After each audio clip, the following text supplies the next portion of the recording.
Hi, it's Allison McNamara. For today's DIY Halloween edition, I'm going to show you how to make your very own 60s mod Halloween costume.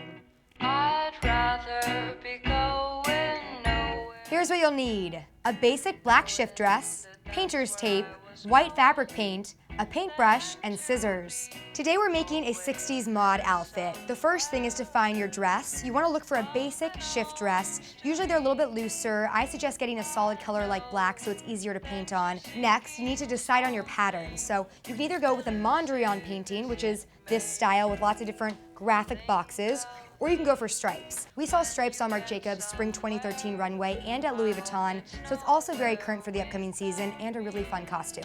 Today I'm gonna go with the Mondrian painting. Now I'm gonna put the painter's tape on my dress to create a stencil so I know where to paint. Remember, the exposed areas are the places you're going to paint, so keep that in mind when you're making your stencil. Make sure to press down really hard on your painter's tape. That way, when you go to paint it, it won't seep out underneath. Keep in mind you're painting the exposed area, so it's always good to trim out those places in the middle.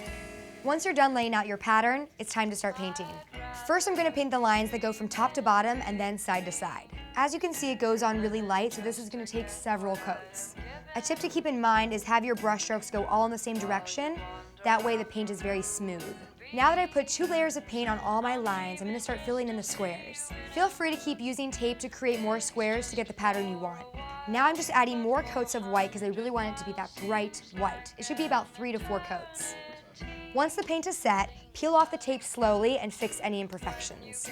So as you're pulling them off, you may notice that some of them aren't perfect, but the beauty of this DIY is you can easily use more tape, kind of seal it off, and paint that section. Really easy to fix and foolproof. Now that you have your dress, there are a few other items I suggest you pick up to complete your 60s outfit.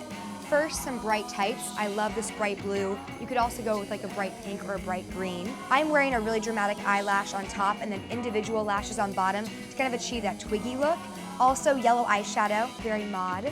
For the hair, I went for a deep part that we saw on Marc Jacobs' runway, kind of like Edie Sedgwick. You can also use one of these stretchy headbands though if you choose. And then to complete the outfit, a pair of platform black pumps, or you can go with some knee-high boots as well. I hope today's DIY has inspired you to go out and get your hands on a mod costume for this Halloween. I'm Allison McNamara. Thanks for watching POPSUGAR TV.